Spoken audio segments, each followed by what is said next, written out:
তবলায় জাদুর স্পর্শ থমকে গেল। কিংবদন্তি তবলাবাদক জাকির হোসেনের মৃত্যুতে শোকস্তব্ধ বঙ্গবাসী সহ ভারতবাসী। মৃত্যুকালে বয়স হয়েছিল ৭৩। কলকাতায় ঠিক এই সময়ে এক অনুষ্ঠানে আসার কথা ছিল জাকিরের, কিন্তু শারীরিক অবস্থার অবনতি হওয়ায় রবিবার তাকে ভর্তি করানো হয় আমেরিকার সান ফ্রান্সিসকোর এক হাসপাতালে। দীর্ঘদিন ধরেই রক্তচাপজনিত সমস্যায় ভুগছিলেন জাকির। হৃদযন্ত্রের সমস্যা দেখা দেওয়ায় তাকে ভর্তি করানো হয় এই হাসপাতালে।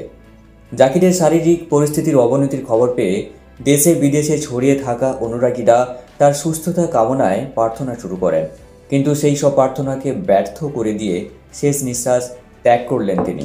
খুশি রঙের পাতায় আজ রইল কিংবদন্তি তবলাবাদক ওস্তাদ জাকির হোসেনের জীবনী। ওস্তাদ জাকির হোসেন ৯ মার্চ ১৯৫১ সালে জন্মগ্রহণ করেন মুম্বাইতে। বিশ্বের সেরা তবলাবাদক হিসেবে পরিচিতি।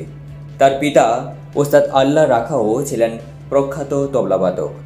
ভারত সরকারের পদ্মশ্রী, পদ্মভূষণ, পদ্মবিভূষণ সম্মানে ভূষিত হয়েছেন তিনি।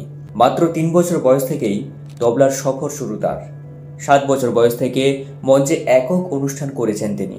তিনি ভারতীয় শাস্ত্রীয় সঙ্গীতের বিশ্বকে আন্তর্জাতিক স্তরের বাইরে নিয়ে গেছেন।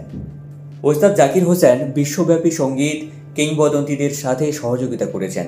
গ্র্যামি, পদ্মবিভূষণ ইত্যাদির মতো মর্যাদাপূর্ণ পুরস্কার পেয়েছেন এবং ভারতীয় শাস্ত্রীয় সঙ্গীতের সংমিশ্রণে অবদান রেখেছেন। ১৯৮৮ সালে তিনি পদ্মশ্রী পুরস্কার পান। ২০০২ সালে তিনি পদ্মভূষণ পুরস্কার পান। ২০২৩ সালে পদ্মবিভূষণ পুরস্কার পান। ওস্তাদ জাকির হোসেন সঙ্গীত শিল্পীদের একটি পরিবার থেকেই এসেছেন। তার ভাই তৌফিক কুরেশি এবং ফজল কুরেশি প্রতিভাবান তো বটেই। ওস্তাদ জাকির হোসেন একজন কথক নৃত্যশিল্পী। একসাথে তার ২টি কন্যাও রয়েছে, আনিশা কুরেশি একজন চলচ্চিত্র নির্মাতা এবং ইসাবেলা কুরেশি।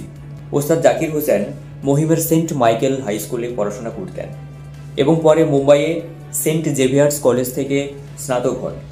দৃঢ় একাডেমিক ফোকাস সত্ত্বেও সঙ্গীতের প্রতি তার আবেগ খুব অল্প বয়স থেকেই স্পষ্ট ছিল এবং তিনি ১২ বছর বয়সে পেশাদারভাবে অভিনয় শুরু করেছিলেন।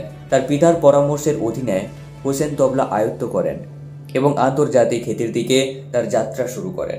সঙ্গীতশিল্পী ওস্তাদ জাকির হোসেনের কর্মজীবন শুরু হয় ১৯৬৩ সালে এবং সঙ্গীত জগতে তার অবদান অনেকটাই ছড়িয়েছিল।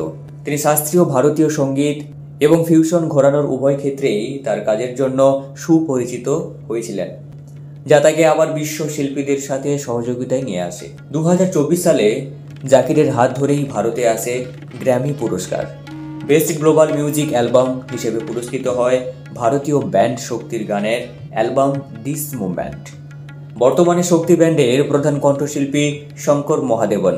তবলাবাদক হিসেবে রয়েছেন জাকির। ২০২৩ সালে ৩০ জুন দিস মুভমেন্ট অ্যালবামটি মুক্তি পায়। মোট ৮টি ট্র্যাক রয়েছে এই অ্যালবামে।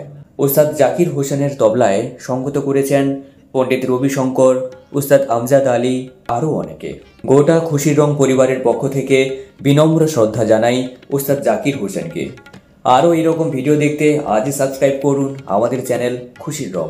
আমাদের ফেসবুক পেজটাকেও ফলো করতে ভুলবেন না কিন্তু। সবাই ভালো থাকুন, সুস্থ থাকুন।